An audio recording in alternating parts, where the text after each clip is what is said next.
I'm coming back with a quick post-fight video to the Abner Mares versus Jesus, or as my brother Sanducci, I don't know, Sal Sanducci, I don't know, man. Brother, the one LVZ, he had me dying with this brother's his voice, man. I swear to God, man. That sometimes I be falling off my motherfucking seat when he get up in there in that Sal voice, man. But like Sal broke it down. Freaking toe to freaking toe. Let me stop. To me, Abner Mares went back to his roots. Shout out to Abner Mares and Garcia, man. What an excellent game plan. What an excellent ability to go back to what got one in the boxing game in the first place. Damn. I mean, Abner Mares is quintessentially a prime example of a fighter who, what got him into the game, his boxing ability, is not what catapulted him to stardom. What catapulted him to stardom was Rock'em Sock'em Robots, and what he displayed tonight was the ability to go back to the drawing board, rebuild himself, and really not rebuild himself, but go back and find the tools that what worked and got him into the game, what got him successful, what got him noticed.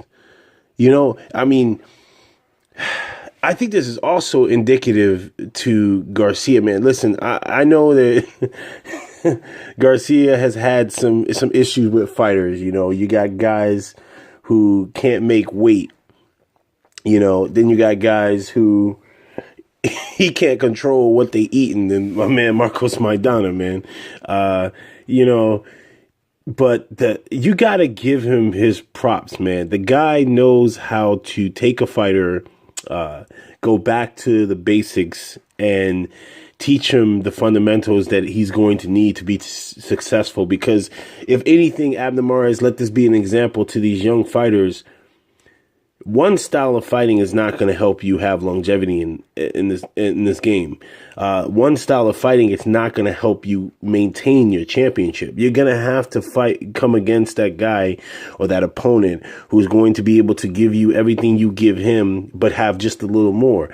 Everything that Abner Mares did tonight, he did opposite of what he did against Leo Santa Cruz.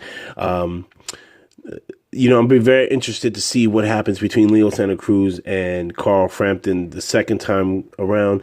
These two are both bitch-ass niggas for ducking my boy Guillermo Rigondeaux, and they will never get respect from me. But it's going to be very interesting. Leo was at the fight. He was present at the fight.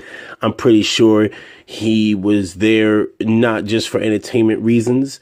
I think he knows that a rematch is inevitable between Abner Mares and himself. But just, man, shout out to Abner Mares, bro. The little dude did his thing.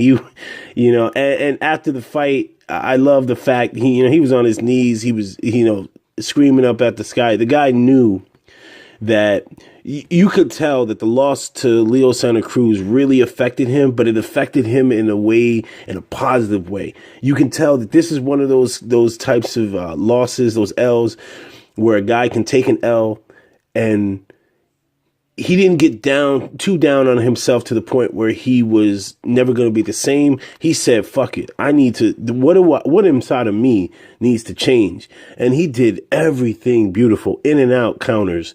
The guys had excellent footwork.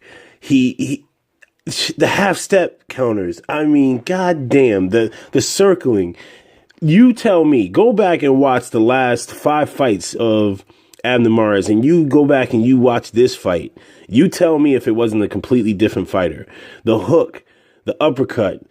The guy, he went full commitment when it came to this training camp. Full commitment this time when he was out the ring and restructuring how he approaches fights. It's going to be very, very interesting moving forward. But shout out to Abner Mares. Shout out to Garcia. Oh, and one thing, now mentioning Garcia, let me comment about Freddie the Joe Coach Roach. I'll never miss a moment to clown that herb ass motherfucker. Once again, you expose yourself as only being an offensive coach. You have offensive coach that doesn't even know how to teach his fighter how to cut off the ring. You bitch ass nigga. I swear to God, man, I hate that motherfucker. This your boy Quest X. I'm out.